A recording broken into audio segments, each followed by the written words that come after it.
Yeah, can I make a comment? I think you have many very interesting and important points. Especially, I like the point about ethics and moral issues. And that's something we find in many of our studies, that the moral issues are very important. I think they have tended to be somewhat neglected in work on risk perception, and it's really very important to bring them in, I think.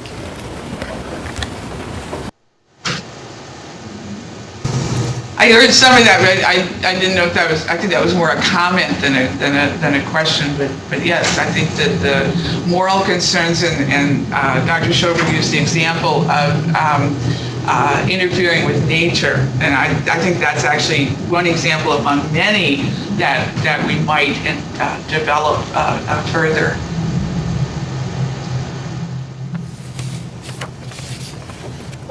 Hi, Susanna. This is John Stone. Can you hear me? My laptop is blocking my mic a bit here. Actually, I can hear you better than I can hear anyone else. Isn't that interesting? It's because I'm a loudmouth. I had a question. You did, you just cut out. Hello. Can you hear me now? Now you're back.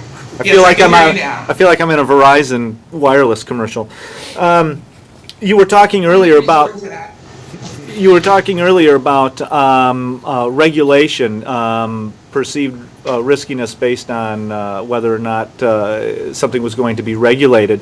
And the question I had was, have you controlled for regulation by whom? And I don't mean by specific agency, but private regulation versus a more, think of a more neoliberal, diffuse private regulation based on standards and third-party certification and these kinds of things?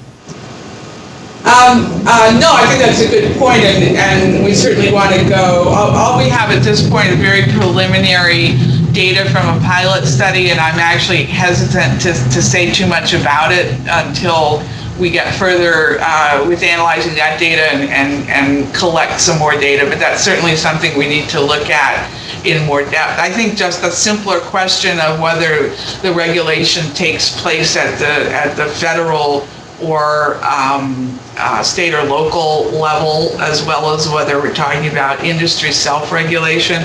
But you know, some of the other survey data has suggested that people don't have a lot of confidence in industry self-regulation, even in the United States, which on other measures is way more positive about business and industry than some of our friends in Europe.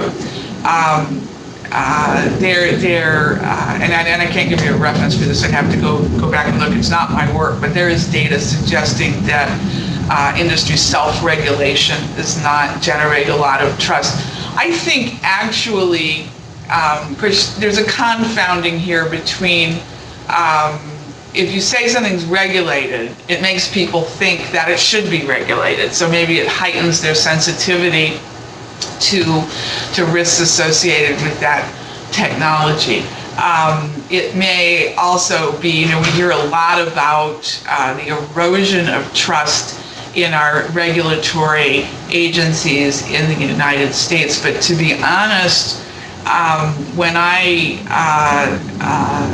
think about public response to some of the FDA, some of the recent mistakes or shortcomings of the FDA and the publicity surrounding some of their rulings on drugs,